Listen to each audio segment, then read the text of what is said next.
Hello everyone, welcome back to another session by K21 Academy. Today our expert trainer will be talking about application delivery fundamentals. So let's get into the video.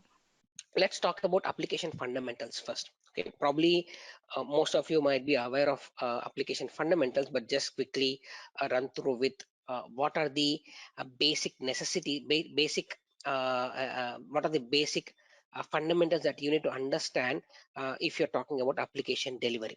So of course, if you want to run an application, definitely you need a code, and the code can be written in any language. It can be Java, Python, PHP, Node.js. It can be any sort, or it can be Ruby also. It can be any sort of language based on your application need, based on the organization need. You can use any sort of code. So, in order to run an application, the first and the foremost thing is code, the code or the program which actually runs your application. So that's the primary thing that you need to know. Okay, and the next thing is the source code is not only the basics of application but also intellectual property, and therefore it actually, see, when you write a code, right, it is not just a piece of code. The code has a lot of activities inbuilt where based on the current environment, your code has to adjust and make sure your code should work intelligently, and based on that intelligence it has to maintain the application. Like previously we have seen something like in our Kubernetes, in our yesterday's class, we have talked about high availability, right, self-healing capabilities and all those stuff. Those self-healing capabilities and scaling up, scaling down the application based on the requirements, all these properties are intellectual properties of an application. So your code is not just writing a few lines of code. No, the code has to have your application logic. That is first part. And the second part is your code is should be intelligent enough to change its properties, or or change its resources based on the requirement or based on the business needs. So that is how the code should be written. Okay, the best way to manage a source code is version control system. Okay, so probably everyone might by now might be aware that what version control system is. Okay, usually when in our legacy environments, or maybe a few years back or maybe a decade ago, we used to write the code and we used to keep the code in the same machine on which your application runs, right? But now that is not the strategy. Okay, so uh, now what the companies are, or what the organizations are doing is they are putting this code in a version control system. Okay, so there are multiple advantages in keeping in version control system. The first thing is, of course, the name itself indicates version control. So your application, the version control system can maintain the multiple versions of your application. Let's say if you have version 1 today, tomorrow you are trying to build a new version called 1.1. Yes, the version control system can maintain the versions. Likewise, you can create n number of versions. So why do you have to maintain the versions? Because if you roll out a new application, if something is not working as expected, or if your code has bugs that needs to be solved, then you should have the backup of your code somewhere, and that code will be reused to redeploy the applications. That's where your version control system comes into picture, where it can maintain the version control system. And the second thing is, the whenever there is a code deployed in version control system, right, and multiple developers can work simultaneously on the same code. Okay, they can create a branches for the existing code, and each developer can work on their specific branch, and then once the work is done, they can combine all the branches together to form a latest updated version. So the developer don't have to wait for, there is no dependency between the developers. So if let's say, okay, throughout this today's class, right, we will take one example of e-commerce website. Okay, so you know about the e-commerce website, right, like your Amazon. If you're in India, it is Flipkart, or any e-commerce website, right? Usually, what are the common features of e-commerce website? You will have cart application, you will have payment gateway services, you will have deals for the day, you will have the product categories, right? These are some of the e-commerce applications, common features, right? So throughout this today's class, we will take an example of e-commerce so that it'll be easy for you to understand throughout process. Now, so this version control system, right? So now I have an e-commerce application which we have developed, and I have multiple features like cart application. I have payment gateway. I have deals for the day, and I have product categories and all those stuff.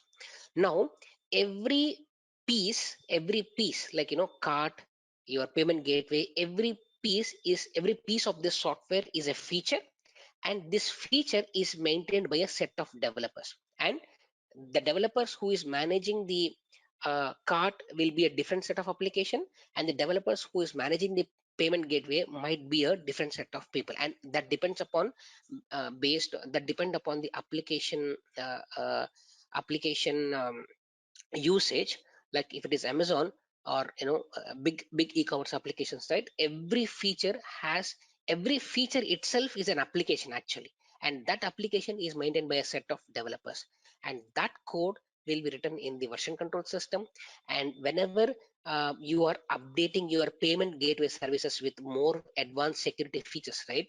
It will not depend on your cart or any other features in the e-commerce website. So these developers can straight away work on it. They can get their own branches, work on the branches, and then push the code to the master branch. So that's there is no dependency between a developer and a developer. Every developer has its own branch. They can work on their own task. Once they are done with the task, they can merge the code. So that's the advantage that you get in the version control system. Okay. So again, the best example for version control system is Git. That's, I think, you by now probably everyone might have worked on Git, at least putting some small files in the Git repository. So Git is a standard version control system that almost everybody is using today, including the major organizations. Big MNCs are using the Git repositories. So Git is a decentralized system that can be used to track the changes in your source code, as I've told you, right? So Git maintains the repository. So whatever changes you have made, or whoever makes the changes, all these changes will be recorded in the Git repository. Okay. And Git can work with copies of code, as I said. The developers can create branches, they can work on their own branch, and then once they are done with the work, they can merge their branches with the main branch. So that's the flexibility that you get whenever you use the Git repository. Okay.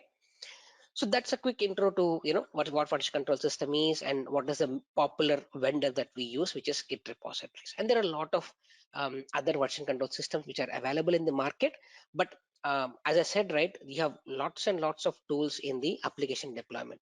Even only for version control system, you have lots of tools. But most prominent among those tools is Git, GitLab, and you have other major version control system. But all the version control system has the same funda. Like all the version control systems are meant to version control the application code. That's the thing. Okay.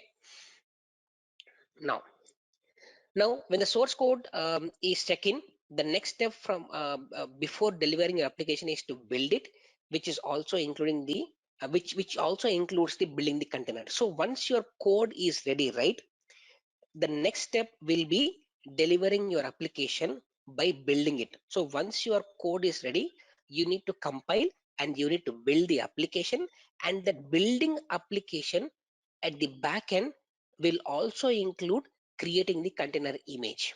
Okay. So as I told you, right, a container, in order to run a container, you need to have a base image, right?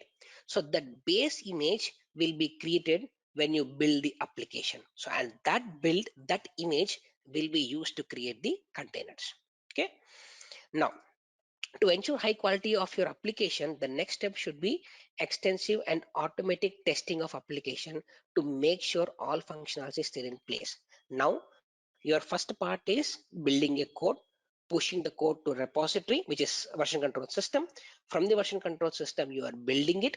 The build will create the container, and the next step is to deploy the application and make sure its functionality. Let's say if you're building an application for a cart, um, whenever a image is whenever you're updating an application, you have to make sure that all its functionalities are working as expected, or all the functionalities should work based on the business requirement. Okay. Now the last step is delivering the application to platform it should run on, whether you are deploying on OpenShift, whether it's running on Kubernetes, whether you're running on Rancher, or whether you're running on some other container platform.